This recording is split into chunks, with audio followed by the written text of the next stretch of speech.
I handed my cheating wife DNA results at her celebration dinner. She had no idea what was coming. I stood there in our bedroom, the faint light of dawn creeping through the curtains, holding Isabel's silk scarf in my hands.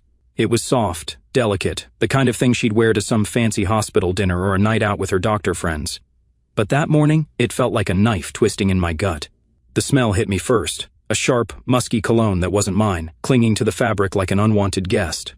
I brushed it off at first, told myself it was nothing. Maybe she hugged some guy at work, a colleague with bad taste in aftershave. But then I saw it, the lipstick stain, bright red, smeared on the edge, a color she never wore. My stomach dropped. I just stood there, staring at it, my mind racing but my body frozen. 13 years of marriage, and this was how it started to unravel. Not with some big fight, but with a quiet, sickening moment I couldn't unsee. I'd been ignoring the signs for months.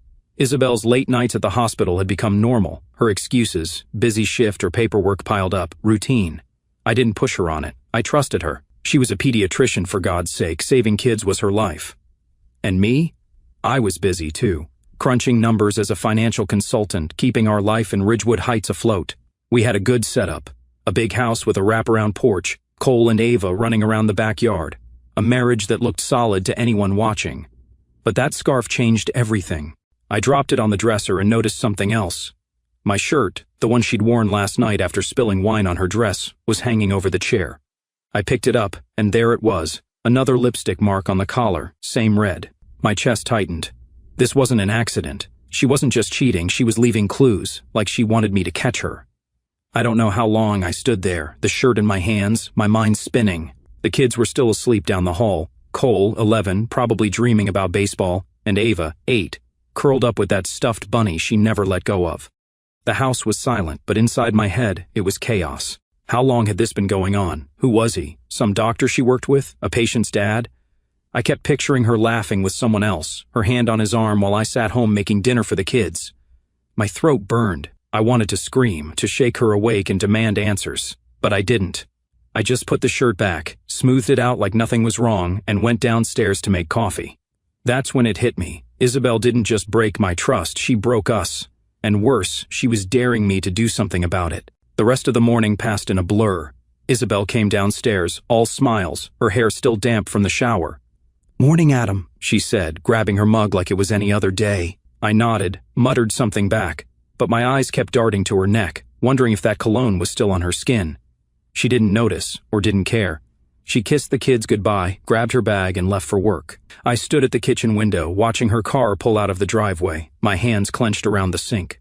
13 years, 2 kids, a life I thought was ours, and now this. I didn't know what to do next, but I knew one thing. I wasn't going to let her play me for a fool. Not anymore. That scarf, that lipstick, they weren't just evidence. They were the start of something I couldn't ignore. Something that would change everything I thought I knew about my wife, my family, and myself. I spent the day distracted, barely able to focus on my clients' portfolios. Numbers usually calmed me, clean, predictable, something I could control. But not today. Every time I closed my eyes, I saw that red stain, smelled that cologne. By the time I picked up Cole and Ava from school, I was a mess, but I hid it. "How was your day, bud?" I asked Cole, ruffling his hair. He shrugged, mumbled about a math test. Ava chattered about a new friend, her voice bright and oblivious. I smiled, nodded, but inside, I was breaking. How do you tell your kids their mom might not be who you thought she was? You don't, not yet. So I kept it together, made spaghetti for dinner, helped with homework. Isabel texted she'd be late again, emergency at the hospital. I didn't reply. When the kids were in bed, I went back to the bedroom, picked up that scarf again, and sat on the edge of the mattress. My marriage was dying, and I wasn't sure if I could save it, or if I even wanted to. All I knew was that Isabel had started this game, and I wasn't going to lose without a fight. I sat at the kitchen table that morning, the kids already off to school, the house quiet except for the hum of the fridge. Isabel had left early again, her usual routine these days, and I was alone with my coffee, staring at the spot where she'd sat just hours ago, smiling like everything was fine. To everyone else, we were the perfect couple, Adam and Isabel Walker, the golden pair of Ridgewood Heights. Friends would tell us how lucky we were, how they envied our life. At parties, Isabel would lean into me, laughing at some dumb joke I'd made, her hand resting on mine like it belonged there. I'd grin back, proud to be her husband, proud of the family we'd built. Cole and Ava were the heart of it. Cole with his quiet intensity, Ava with her endless energy. People saw us and thought, that's what love looks like. But sitting there, the memory of that scarf still burning in my mind, I realized the truth. It was all a lie. The love I thought we had was already dead, and I'd been too blind to see it. Looking back, the signs were there, scattered across the last couple of years like crumbs I should have followed. It started small. Her staying late at the hospital, blaming it on a heavier caseload. I'd nod, tell her I understood, even bring her dinner sometimes. When she texted she'd be stuck there past midnight. She'd kiss me quick, say thanks, but her eyes never really met mine. I figured it was stress. Being a pediatrician isn't easy. Sick kids, worried parents, long hours. I didn't want to add to her load by complaining. But then the coldness crept in. Our bed felt bigger, emptier. She'd roll away when I reached for her, muttering she was tired, and I'd lie there staring at the ceiling, telling myself it was just a phase. We'd been through rough patches before, money worries when I started my business, the exhaustion after Ava was born. We always came out stronger, so I kept believing we'd fix this too. I was wrong. It wasn't just the late nights or the distance between us. It was the little things that piled up, things I'd brushed off as nothing. The way she started correcting me in front of people, sharp, cutting remarks disguised as jokes. At a barbecue last summer, I'd been telling a story about a client, and she interrupted. "That's not how it happened, Adam. You always exaggerate." Everyone laughed, but it stung. She'd never done that before, not like that. Or how she'd pull her hand away when I tried to hold it at those hospital fundraisers, brushing it off with a smile that didn't reach her eyes. I'd stand there, praising her to the room. I couldn't do what I do without Isabel, and she'd nod, say something sweet back, but it felt rehearsed, like lines from a script we both memorized. I kept thinking it was me, that I wasn't doing enough, wasn't being the husband she needed. I'd work harder, plan date nights she'd cancel, buy her flowers she'd forget to water. I was chasing a ghost. The kids didn't see it, or maybe they did, and I just didn't want to admit it. Cole had started getting quieter, spending more time in his room with his video games. Ava still hugged us both, but her questions about why Mommy was always gone made my chest ache. I'd lie, say, "She's helping sick kids, sweetie," and she'd nod, trusting me. I wanted to believe it too, but the truth was, Isabel had checked out of our marriage long before that scarf showed up. The late nights weren't just work. The coldness wasn't just exhaustion. She was pulling away, building a wall I couldn't climb, and I'd been too busy playing the good husband to notice. Maybe it started 2 years ago, around the time we went through IVF for Ava, those long months of doctor visits and hope. Back then, she'd held my hand, cried with me when it worked. Now I wondered if even that was real. I took a sip of my coffee, cold now, and stared out the window at the backyard. The swing set Cole and I built last spring swayed in the breeze, a reminder of better days. I thought about the last hospital fundraiser, just a month ago. Isabel had been radiant, working the room while I stood by the bar chatting with her colleagues. They'd clapped me on the back, said how lucky I was to have her. I'd agreed, smiling like an idiot. But now, replaying it, I saw the cracks. Her glancing at her phone too often, slipping out to take a call, coming back with that tight little smile. I'd asked who it was, and she'd said, "Just work." I didn't push. I never pushed. And that was my mistake. The perfect life we'd built wasn't perfect at all. It was a stage, and I'd been playing my part while she rewrote the script. The question now wasn't how we'd fallen apart. It was what she was hiding and why she'd let me find that scarf. I stood in the kitchen that morning, a week before our 13th anniversary, the house still quiet while the kids slept upstairs. Isabel was in the shower, the faint sound of water running through the pipes, and I was trying to keep busy, wiping down the counter, setting out cereal bowls, anything to stop my mind from spinning. The scarf, the lipstick, the cologne. They'd been eating at me for days, gnawing at every thought until I couldn't sleep. I kept telling myself I was overreacting, that there had to be an explanation. Maybe I'd confront her later, plan something nice for the anniversary to pull us back together. I grabbed her phone off the counter, not to snoop, just to check our shared calendar. I wanted to see if we could get away for a weekend, just the two of us, fix whatever was breaking. But when I swiped it open, everything changed. His name stared back at me, Dr. Marcus Hayes. It was right there, a text notification glowing on the screen, and my stomach dropped like I'd been punched. Marcus, I knew him. Tall, slick, one of those charming types from the hospital. I'd shaken his hand at fundraisers, made small talk about golf or the weather, while he flashed that easy grin. The message was short, but it cut deep. "Last night was perfect. Can't wait to see you again." "When are you telling him?" My hand started shaking, the phone slipping a little in my grip. I didn't think, just scrolled up, my thumb moving faster than my brain could catch up. Months of texts unfolded in front of me, secret meetups, meet me at the lake house, 8 o'clock in the evening, inside jokes. He'd lose it if he knew, and then the worst, he still thinks we're just having issues. Poor guy. Marcus replied, "At least he makes a good babysitter while you're with me." I felt sick, like the air had been sucked out of the room. I stood there, staring at the screen, my heart pounding so hard I could hear it in my ears. Every word was a knife, slicing through 13 years of trust. Isabel wasn't just cheating, she was laughing about it, mocking me with this guy. Poor guy, that's what she called me, the man who'd stayed up with her through med school finals, who'd held her hand during labor with Cole and Ava, who'd built this life with her. She'd turned me into a joke. My hands tightened around the phone, and for a second, I wanted to throw it against the wall, let it shatter like everything else. But I didn't. I heard the shower stop, the creak of the floorboards as she moved upstairs. I set the phone back on the counter exactly where it had been, and turned to the coffee maker. My hands were steady now, but inside, I was a wreck. She came down a few minutes later, wrapped in her robe, hair dripping onto her shoulders. "Morning," she said, grabbing her mug like it was any other day. I nodded, muttered morning back, and handed her the coffee. She smiled, small, quick, the kind of smile you give a stranger, and I watched her, searching her face for something, anything, guilt, shame, nothing. She looked normal, calm, like she hadn't spent months lying to me. I wanted to scream, "Who's Marcus? What the hell have you been doing?" But I didn't. I just stood there sipping my coffee, letting the silence stretch between us. She kissed me goodbye, light, barely there, and headed out the door. I waited until her car was gone, then walked into the bathroom, locked the door, and punched the mirror. The glass cracked, my knuckles bled, but I didn't feel it. All I felt was rage. The rest of the day was a blur. I dropped the kids at school, went to my office, stared at my computer screen without seeing it. Numbers swam in front of me, client investments, profit margins, but none of it mattered. All I could see was that text, "When are you telling him?" She was planning to leave me, and Marcus was in on it. I kept replaying every moment I'd seen him at hospital events, shaking my hand, smiling like we were buddies. Had he been laughing at me then too? And Isabel, how long had she been sneaking off to him? The lake house. She told me it was a work retreat last month. I'd watched Cole and Ava that weekend, taking them to the park while she was with him. My chest burned, a mix of anger and shame. I'd been blind, trusting, while they turned me into a fool. By the time I got home, the kids were doing homework, and I cooked dinner on autopilot, chicken and rice, their favorite.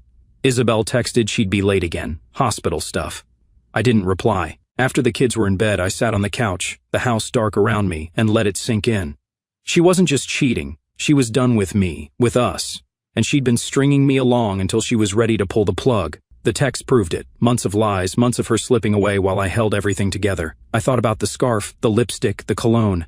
They weren't accidents. She'd left them for me to find, testing me, maybe even wanting me to blow up so she could walk away clean. But I wasn't going to give her that, not yet.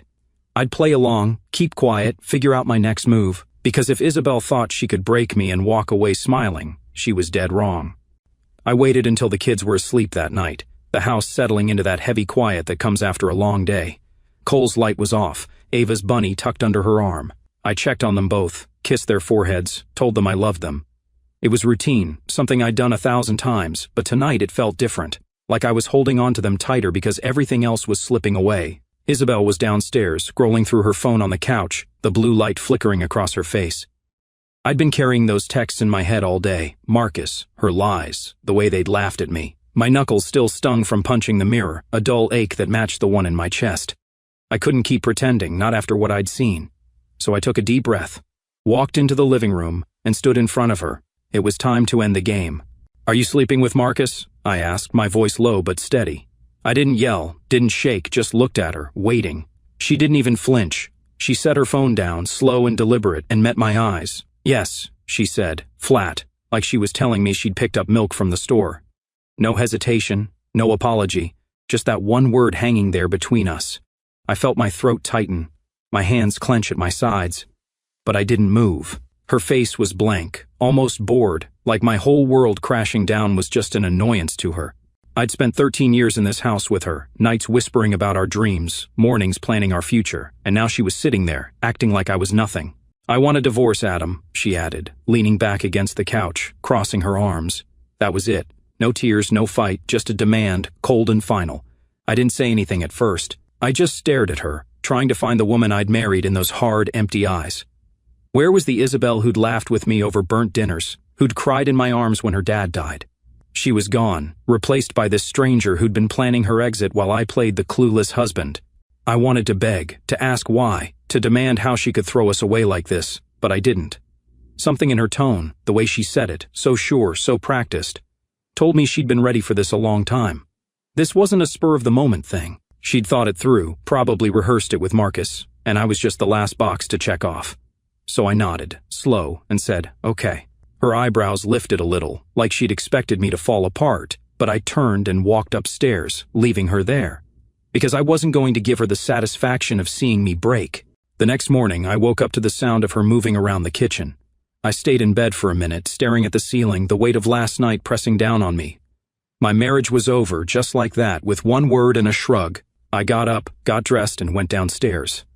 Isabel was pouring coffee, acting normal, like we hadn't just ripped our life apart. On the counter, next to her mug, was a business card, her lawyer's name printed in sharp black letters. She didn't say anything about it, just sipped her coffee and glanced at me. "I'll be at the hospital late again," she said, then grabbed her bag and left. I picked up the card, ran my thumb over the edge, and felt a cold resolve settle in. She thought this was it, that I'd sign some papers, let her walk away with Marcus, and fade into the background. She was wrong. I dropped the kids at school, drove to my office and sat at my desk, the card still in my pocket.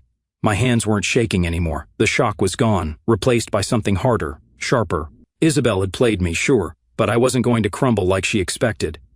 I'd built this life too.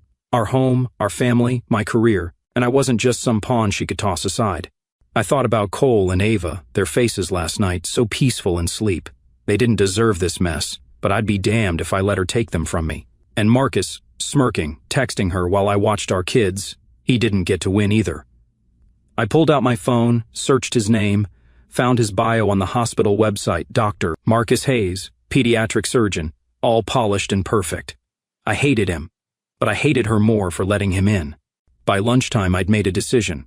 I wasn't just losing a wife, I was stepping into a fight. Isabel thought she'd planned it all out, that she'd drop this bomb and I'd roll over. But that business card wasn't the end of it, it was the start. I didn't know what she was hiding, why she'd been so bold, so careless with that scarf and lipstick, but I knew it was bigger than an affair. She'd wanted me to find out, wanted me to push her to this point. And now that we were here, I wasn't going to let her control the story. I'd dig, I'd fight, and I'd make sure she regretted underestimating me. Because the biggest betrayal wasn't just her cheating, it was what she thought she could get away with next. I sat across from Daniel Reyes in his office that afternoon, the city skyline stretching out behind him through a wall of glass. He was a divorce attorney, one of the best in town, with a reputation for winning messy cases. I'd called him after dropping the kids at school, the lawyer's card Isabel left still burning a hole in my pocket. My hands were steady now, my mind clear for the first time since I'd seen those texts. Daniel leaned back in his chair, his sharp eyes sizing me up as I told him everything. The scarf, the lipstick, Marcus, her cold yes last night, the divorce demand. He didn't interrupt, just nodded, scribbling notes on a legal pad. When I finished, he set his pen down and said, "Start digging, Adam. If she's this bold, there's more she's not telling you." His words stuck with me, heavy and true. I left his office with a plan, and that evening, I went looking for answers. Back home after the kids were in bed, I pulled out our financial records. Isabel and I had joint accounts, checking, savings, investments, all stuff I'd managed for years as the numbers guy. I never questioned it. She trusted me with the money while she focused on her career. I grabbed my laptop, a stack of bank statements, and a beer, then settled at the kitchen table. The house was dark, quiet except for the hum of the fridge, and I started flipping through the papers, not expecting much at first. It was normal. Mortgage payments, groceries, Cole's baseball fees, Ava's dance lessons. But then I saw it, a withdrawal, $5,000 dated 6 months ago, to something called Horizon Holdings. I frowned, checked the next month. Another one, $7,000, then $10,000 the month after. My heart started beating faster. I pulled up the online account, scrolled back 2 years. There it was, over and over. Hundreds of thousands gone, all to Horizon Holdings. I sat back, staring at the screen, my beer forgotten. Nearly $200,000 drained from our savings, and I'd never noticed. How had I missed this? I'd been so busy keeping our life running, paying bills, planning vacations, making sure the kids had what they needed, that I hadn't seen her siphoning money right under my nose. I grabbed my phone, searched Horizon Holdings. Nothing clear came up, just a generic business listing, no details. My gut twisted. This wasn't some random investment. Every withdrawal lined up with something else, 2 years ago, when we'd gone through IVF for Ava. Those months were a blur of doctor visits, Hope and Isabel's late nights at the clinic. She'd said it was work, but now I wondered, what was she doing with that money? I called the bank the next morning, my voice calm even though I was shaking inside. The rep confirmed it. Horizon Holdings was registered in Isabel's name alone, a private account she'd set up without me. I thanked them, hung up, and sat there at my desk, the kids' laughter drifting in from the backyard where they were playing. My hands clenched into fists. She'd hidden this from me, built a secret fund while I paid for our life, our house, our cars, our kids' future. Why? Was it for Marcus? A getaway plan? My mind raced, piecing it together. The affair was bad enough, but this was something bigger, something she'd been working on for years. I thought about her leaving that scarf, the lipstick, like she wanted me to catch her. Maybe this was part of it too, pushing me to unravel her lies. I spent the day digging deeper, pulling every statement I could find. The withdrawals were steady, deliberate. $5,000 here, $10,000 there, small enough to slip past if you weren't looking. But I was looking now. I called Daniel, told him what I'd found. Good, he said, keep going. Money like that doesn't vanish, it's tied to something. We'll use it. His voice was firm, like he'd seen this before, and it steadied me. I hung up and went back to the records, my anger growing with every page. Isabel wasn't just cheating, she was stealing, planning, building something I wasn't part of. I thought about Ava, how we'd fought so hard to have her, how Isabel had held my hand through every appointment. Had that been a lie too? Was the money tied to the IVF somehow? By nightfall, I had a stack of printouts, a headache, and a fire in my chest. The kids were asleep, Isabel still at the hospital, or wherever she really was. I sat in the living room, the statements spread out on the coffee table, and stared at them. Horizon Holdings, 2 years, $200,000. It didn't add up, not yet. But I knew one thing. This wasn't just about Marcus. She'd been playing a longer game, one I'd been too trusting to see. I thought about confronting her, slamming the papers in her face, demanding answers. But I didn't. Daniel was right, I had to dig more, find the whole truth. Because if Isabel thought she could take our money, our life, and walk away clean, she didn't know me at all.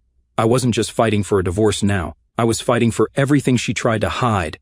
I sat in my car outside a rundown diner on the edge of town, the neon sign flickering in the dusk, my hands gripping the steering wheel. Daniel had set this up, said I needed to meet Dr. Philip Grayson, a guy who'd worked with Isabel at Ridgewood Medical Center until he'd left under what he called mysterious circumstances.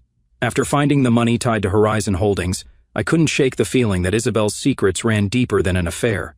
The $200,000, the timing with Ava's IVF, it was all connected, and I needed answers. Philip had reached out to Daniel after hearing about my divorce, said he had something I'd want to know. So there I was, parked in the gravel lot, watching the door, my stomach churning with nerves and anger. Whatever he had to say, I knew it'd change everything.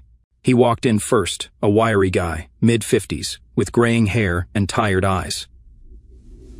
I followed a minute later, sliding into the booth across from him. The diner smelled like grease and coffee, the kind of place nobody looked twice at us. He didn't waste time. "I've been waiting for this day," he said, his voice low, leaning forward. I frowned, asked what he meant. He took a sip of his water, then looked me dead in the eye. "Your wife's a liar, Adam. What she did to you, it's worse than you think." My chest tightened. I'd come here expecting something about the money, maybe a lead on Horizon Holdings, but the way he said it made my skin crawl. "Tell me," I said, keeping my voice steady, even though I wanted to grab him and shake it out of him. He leaned back, glanced around like he was making sure no one was listening, then started talking. 2 years ago, during your IVF for Ava, Isabel made a deal. Horizon Holdings, it's a shell company tied to a fertility clinic she worked with on the side. She didn't just use it to move money, she used it to switch your sperm. I stared at him, my brain stumbling over the words. "Switch my what?" I asked, my voice louder than I meant. He held up a hand, kept going. "She made sure you weren't the biological father, picked an anonymous donor instead, paid for it through Horizon, kept it off the books at Ridgewood. I found out, tried to blow the whistle, and they pushed me out. My mouth went dry. I couldn't move, couldn't think, just sat there, his words sinking in like lead.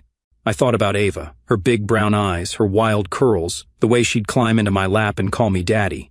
Cole, too, quiet, steady, my shadow since he was a toddler. They weren't mine?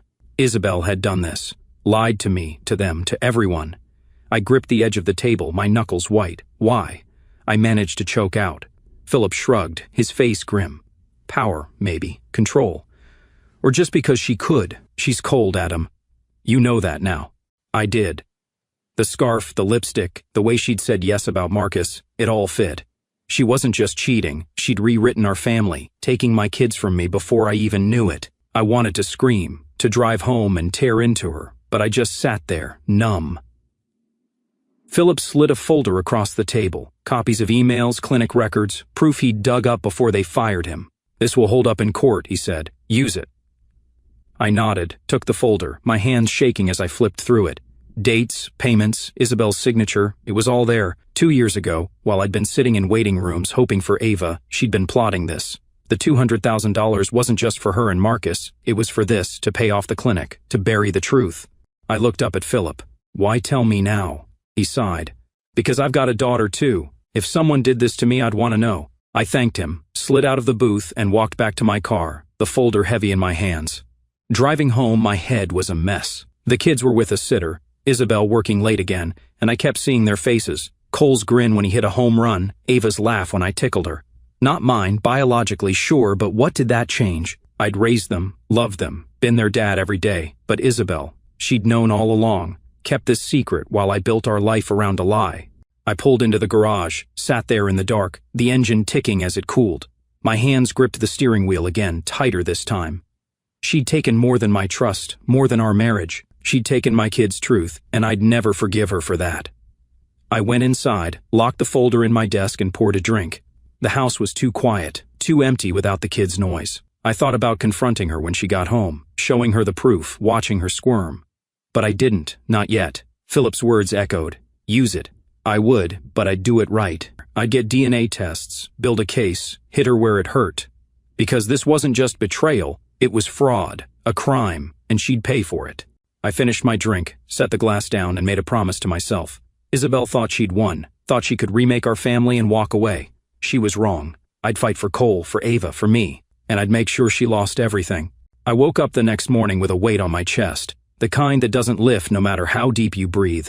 Philip's words from the diner kept replaying in my head. Isabel switching my sperm, Ava and Cole not being mine biologically, Horizon Holdings hiding it all. The folder he'd given me was locked in my desk, but it felt like it was burning a hole through the house. I couldn't just sit on this. I had to know for sure, had to see it in black and white.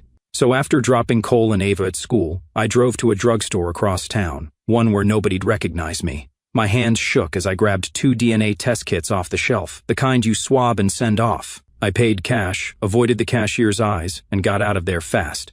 Back home, I sat in the kitchen, staring at the boxes, knowing this was the point of no return. I waited until the kids were home that afternoon. Isabel was at the hospital, or with Marcus, who knows, and I called them into the living room. Cole flopped onto the couch, still in his baseball jersey, and Ava bounced over, her ponytail swinging. "What's up, Dad?" Cole asked, his voice casual but curious. I forced a smile, held up the swabs. "Just a little science thing," I said, keeping it light. "They're testing DNA at school, right? Thought we'd try it too." Ava giggled, always up for something new, and Cole shrugged, game as ever. I swabbed their cheeks, quick and easy, joking about how we'd find out if they were secretly aliens. They laughed, and for a second it felt normal, me and my kids messing around like always. But my stomach was in knots. I sealed the samples, added my own, and mailed them to a discreet testing center Daniel had recommended. Then I waited. The next 5 days were hell. I went through the motions, work, school runs, dinners with the kids, but my mind was somewhere else. Isabel floated in and out, her usual late-night excuses barely registering. I didn't confront her, didn't even look at her longer than I had to. She didn't notice, or didn't care. Every morning I checked the mail, my heart pounding, until the envelope finally came. It was plain, unmarked, just my name on it. I took it to my office, locked the door, and sat at my desk, staring at it for a good 10 minutes before I ripped it open. The results were stark. Probability of paternity, 0% for both Cole and Ava. I read it again, then a third time, hoping I'd missed something. I hadn't. My kids, the ones I'd raised, loved, fought for, weren't mine, not by blood. Isabel had made sure of that. I leaned back in my chair, the paper trembling in my hands. It wasn't just the fact of it, it was her. She'd done this, planned it, paid for it with our money while I sat in those IVF waiting rooms, dreaming of our family. I thought about Cole's first steps, Ava's tiny hand in mine at the park. Those moments were mine, but she'd stolen the root of them. My eyes burned, but I didn't cry. I was past that now, past shock, past hurt. What I felt was cold, hard anger, the kind that settles in and doesn't let go. I grabbed my printer, made 3 copies of the results, one for Daniel, one for a safety deposit box, and one for Isabel. Not now, but when the time was right, she'd see it, and I'd watch her face when she did. That night, I poured a whiskey and sat in the dark, the house quiet around me. The kids were asleep, Isabel still out. I didn't care where she was anymore. My mind was on what came next. This wasn't just about the divorce now. It was about revenge. She'd taken my trust, my money, my family's truth, and thought she'd get away with it. She thought I'd sign her papers, let her run off with Marcus, and fade away. No chance. I'd use this, Philip's proof, the DNA, the money trail, and I'd hit her hard. I pictured her standing there, smug, saying yes about Marcus, dropping that lawyer's card like she'd already won. She hadn't. I'd destroy her, not with yelling or begging, but with cold, calculated steps she'd never see coming. I called Daniel the next morning, told him about the results. "Perfect," he said, his voice sharp. "This is fraud, Adam. Medical, financial. We've got her." He was already working the angle, talking lawsuits, criminal charges.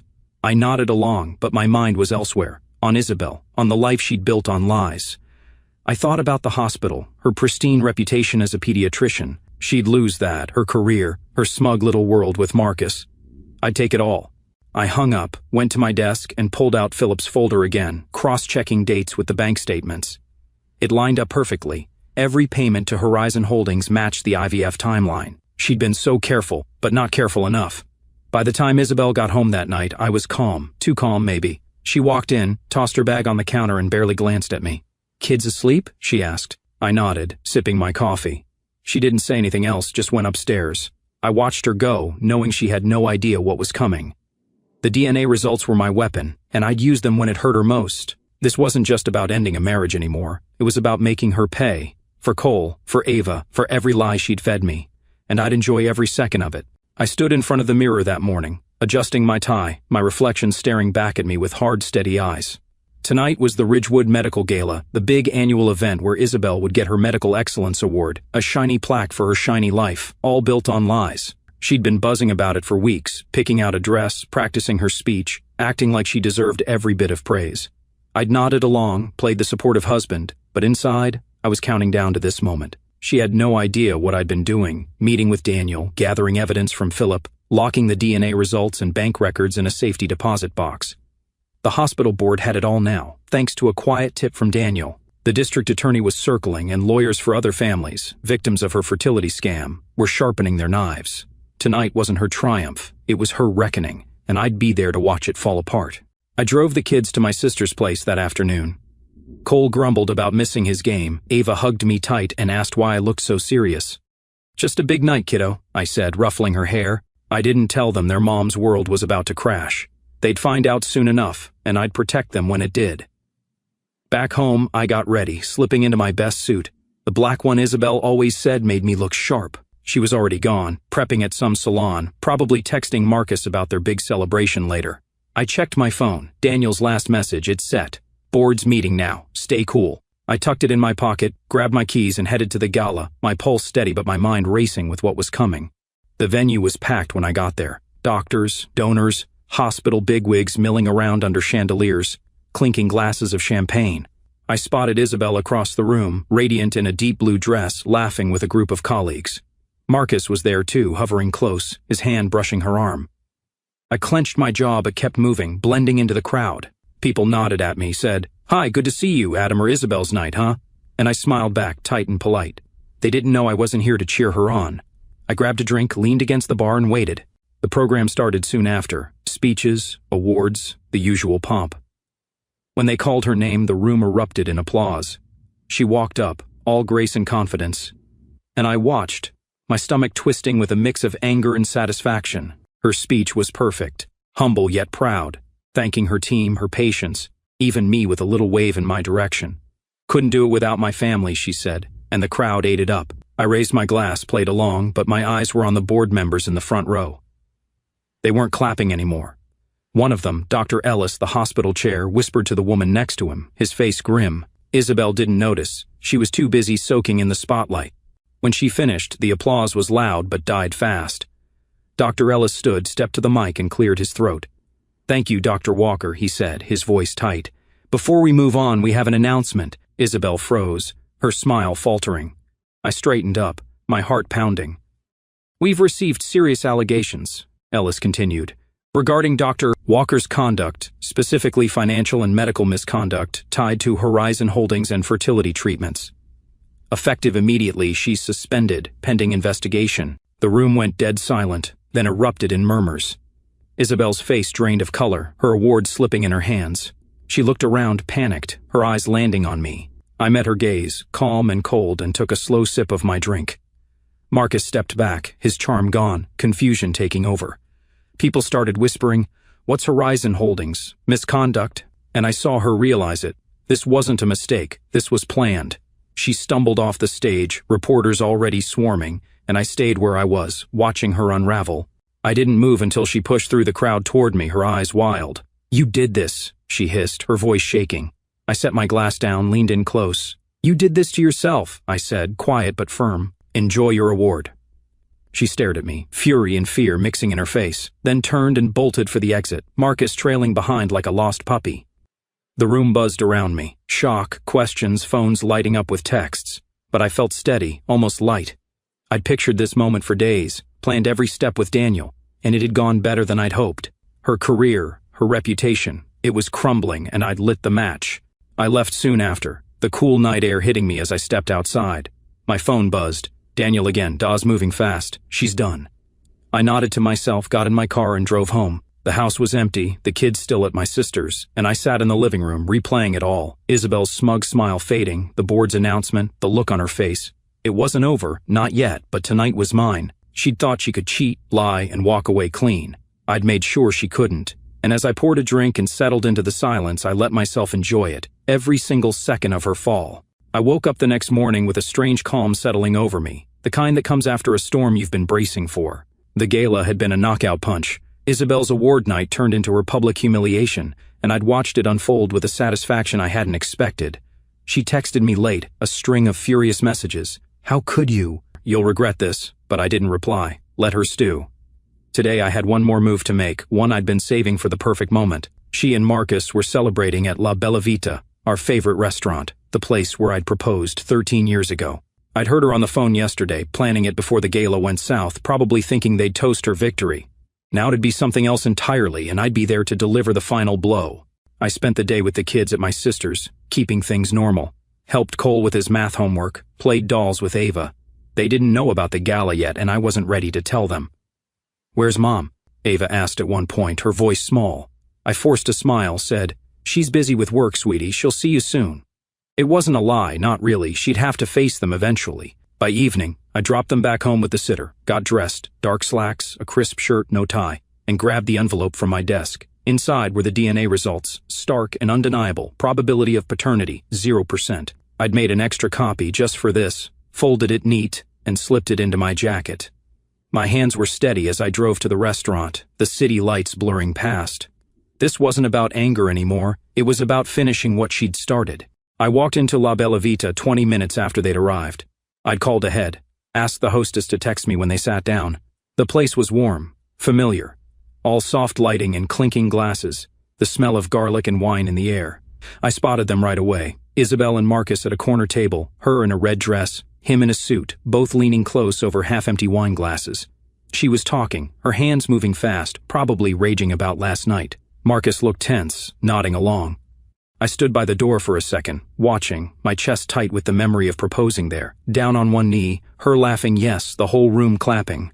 Now it was theirs, her new spot with him. I pushed the thought down, straightened up and walked over, the envelope a solid weight against my ribs. They saw me when I was a few steps away. Isabel's eyes widened, then narrowed, her lips curling into that smug smirk she'd worn too often lately. Marcus shifted, uncomfortable, his charm nowhere in sight. I stopped at their table, calm, composed, and nodded at them. "Evening," I said, my voice even. Isabel leaned back, crossing her arms. "What are you doing here, Adam?" she snapped, sharp and loud enough that a few heads turned. I didn't flinch. "Just dropping by," I said, pulling the envelope from my jacket. "Congratulations on your freedom, Isabel. Thought you'd want this." I slid it across the table, slow and deliberate, watching her face. She stared at it, then at me, her smirk faltering. Marcus frowned, shifting in his seat. "What's this?" he asked, but she didn't answer, just grabbed the envelope, ripped it open, and pulled out the paper. I watched her eyes scan the page, saw the moment it hit her, the DNA results, Cole, Ava, me, all laid out in cold print. Her hands shook, just a little, and the color drained from her face. That smirk was gone now, replaced by something raw, shock, maybe fear. Marcus leaned over, confused. What is this?" he said, his voice rising. She didn't look at him, just kept staring at the paper, her breath catching. I leaned in, close enough that only they could hear. "Looks like your boyfriend's the only real father at this table," I said, quiet but sharp. Funny how that works. The restaurant went silent, or it felt that way, the hum of voices fading as heads turned. Isabel's eyes snapped up to mine, wide and wild, like she couldn't believe I'd done it. Marcus grabbed the paper from her, scanned it, his face twisting.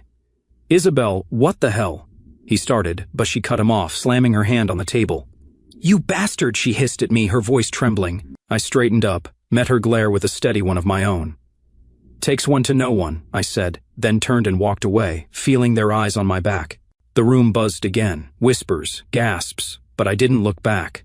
I'd said what I needed to, dropped the bomb I'd been holding and left her to choke on it. Outside, the night air hit me, cool and crisp, and I stood by my car, letting it sink in. She'd opened that envelope, thinking she could handle anything I threw at her, but she hadn't expected this. Not here, not now. Marcus's confusion, her panic, it was perfect. I'd taken her smug little celebration and turned it into a nightmare, right where I'd once promised her forever. My phone buzzed. "Daniel, checking in. How'd it go?" I texted back, "Better than planned." I got in the car, started the engine and drove home, the weight of the last few weeks lifting, just a little. Isabel thought she'd controlled the story, but I'd rewritten the ending. And this time, she wouldn't forget it. I woke up the morning after the restaurant showdown with a quiet I hadn't felt in months, the kind that comes when you finally let go of something heavy. Isabel's career was in tatters after the gala, her affair with Marcus exposed, and those DNA results had hit her like a freight train last night.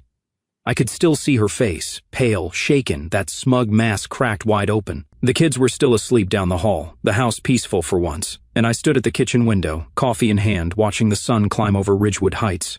13 years as Isabel's husband were behind me now, and today felt like the first page of something new, something I'd write myself. The fallout came fast. By noon, my phone was buzzing with updates from Daniel. The hospital had launched a full investigation into Isabel's fertility scam. Horizon Holdings was shut down, its records seized, and the board was scrambling to contain the damage. Families were coming forward, some with stories like mine, others worse, all pointing to her. The district attorney had enough for charges, fraud, embezzlement, maybe more, and Daniel said it'd stick. Marcus bailed too. Word was he'd left her after the restaurant, packed up and gone, probably spooked by the legal mess or just done with her lies. I didn't care why. He was out, she was alone, and the divorce papers I'd signed felt like a clean break. I'd fought for full custody, and with everything piling up against her, the judge didn't hesitate. Cole and Ava were mine now, legally, fully, no matter what the DNA said. I spent the day with them, keeping it simple. We went to the park, Cole kicking a soccer ball, Ava swinging high, her laughter cutting through the crisp air.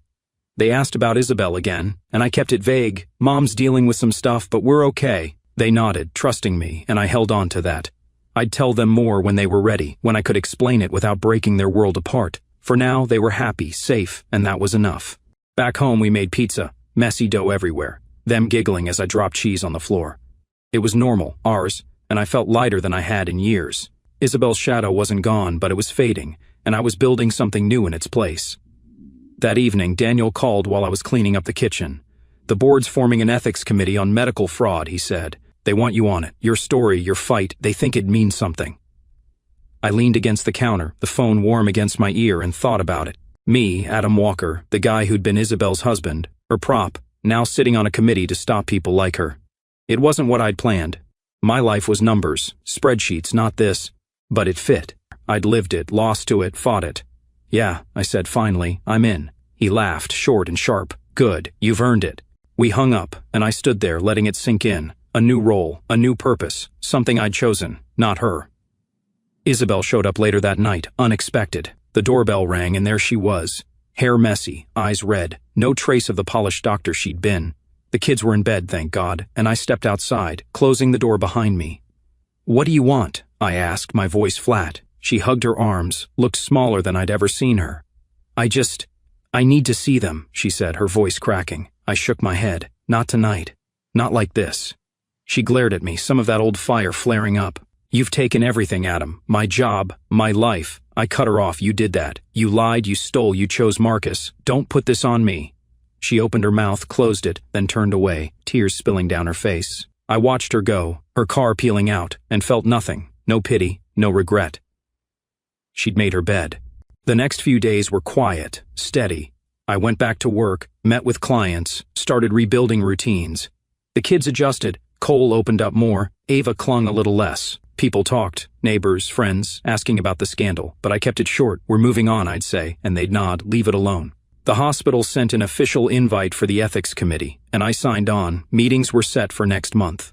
It felt right, using what I'd been through to stop it happening to someone else. I thought about Philip, his tired eyes in that diner, and made a note to thank him. He'd given me the key to all this. One night, after the kids were asleep, I sat on the porch, a beer in hand, the stars clear above. I thought about the last 13 years, Isabel, the life we'd had, the lies she'd spun. I wasn't that Adam anymore, her husband, her shadow. I was free, not just from her, but from the version of me I'd let her shape. Cole and Ava were mine, blood or not, and this house, this life, was ours now. I took a sip, let the quiet settle, and smiled a little. The story wasn't over, it was just mine now, and I'd write it my way, one day at a time.